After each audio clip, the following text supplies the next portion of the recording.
புறாகடா நான் அப்படியே போடா சாமியா. எங்க போடா சாமி? வேலைக்கு இந்த ட்ரெஸ் போட்டு வேலைக்கு போவாங்க. பைத்தியம் மாறனா நானு. டேய் இன்னைக்கு என்ன நாள்?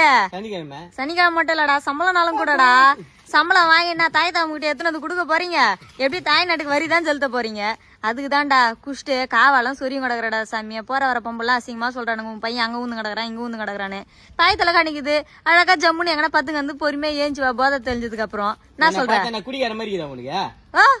அதான் குடிக்கிற மாதிரி இல்லையா? ஒழுங்கா சம்பள காசு வீட்டுக்கு எத்தனை தாயம் பாப்பான். அப்படிதாம்மா ஒரு 100-200 ரூபாய்க்கு குடிக்கலாம். சம்பள காசு எடுத்துன்னு போறேன். 2 மூடி குடிச்சேனே பெரிய மயிர் ஆயிடுறேன்.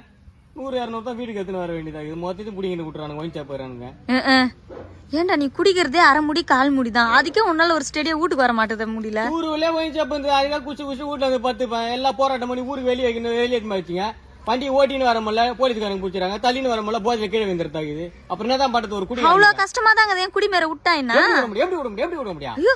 எங்களை மாதிரி உழைக்கிறவங்களுக்கு இன்னொரு தாய் விட ஓய்வு சாப்புதான். எங்களை மாதிரி கழிப்பு இருக்கக்கூடாது கவர்மெண்ட் வந்து வச்சுக்குது. அதை கூட சொல்றேன். லாஸ்டா சுடுகாட்டுல தான் எதுவுமே வைக்க போறீங்க, பாத்துக்கினே சாவாம எத்தனை பேருக்கு இருந்துருவானுங்க. அப்படியே நீங்க குடிக்காம வந்து அதை காண்டுட்டா வழி விடு.